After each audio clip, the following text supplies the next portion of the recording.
Ang intense ng mga kaganapan ngayon sa abot kamay na pangarap sapagkat ikakagulat ni Annalyn ang sasabihin ng lolo Pepe niya kung bakit siya ang napili nitong bibigyan niya ng mana.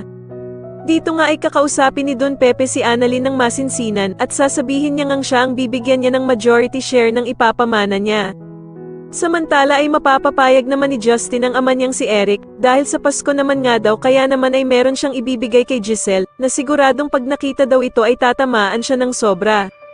At dito nga ay sobrang lungkot na nga ni Giselle dahil sa inakala nito na hindi na siya sisiputin ng anak niyang si Justin. Ngunit nang makarating na nga si Justin ay masayang yayakapin sana siya ni Giselle pero hindi siya papayag na yakapin siya nito. Dito nga ay may biglang ibibigay na ipit si Justin sa ina niyang si Giselle na binigay daw nito sa kanya noong bata pa siya. Kaya naman ay masayang sasabihin ni Giselle sa kanya na siya pa nga daw ang nagkabit nito noong bata pa si Justin. Pero ipapamukha ni Justin sa kanyang inang si Giselle na nagpakilala ito sa kanya bilang Tita Giselle. Kaya naman ay mag-iiyak si Giselle at sasabihin nga nito na pinagsisisihan na daw niya ang lahat ng nagawa niyang ito kay Justin. Samantala matapos nga ang ginawang pag-utos ni Don Pepe kay Kin ito para hanapin ang kanyang apo, ay malalaman niya ngang buhay pa ang anak ni Giselle.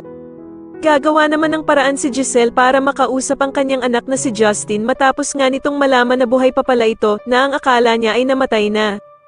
Kaya naman ay magpapasama si Giselle kay Annalyn sa isang restaurant para makipagkita sa anak niyang si Justin. Sa kabilang banda naman ay kakausapin nga ng bruhang si Moira ang anak niyang si Zoe tungkol sa mamanahin nito kay Don Pepe. Sana nga daw ay hindi pa nakikita ni Don Pepe itong si Justin kaya naman ay si Zoe pa din nga daw ang tanging tagapagmana ng mga tanyag. Sa tingin nyo ano na naman kaya ang gagawin ng bruhang mag-ina matapos nilang malaman na hindi magkakaroon ng mana itong si Zoe kay Don Pepe? Mas lalo na nga talagang nagiging exciting ang mga susunod na kaganapan kaya naman ay mas lalo pa nating abangan ang mas lalong gumigandang abot kamay na pangarap. Maraming salamat po sa inyong panonood at sana po ay ma-subscribe nyo ako. Maraming salamat po.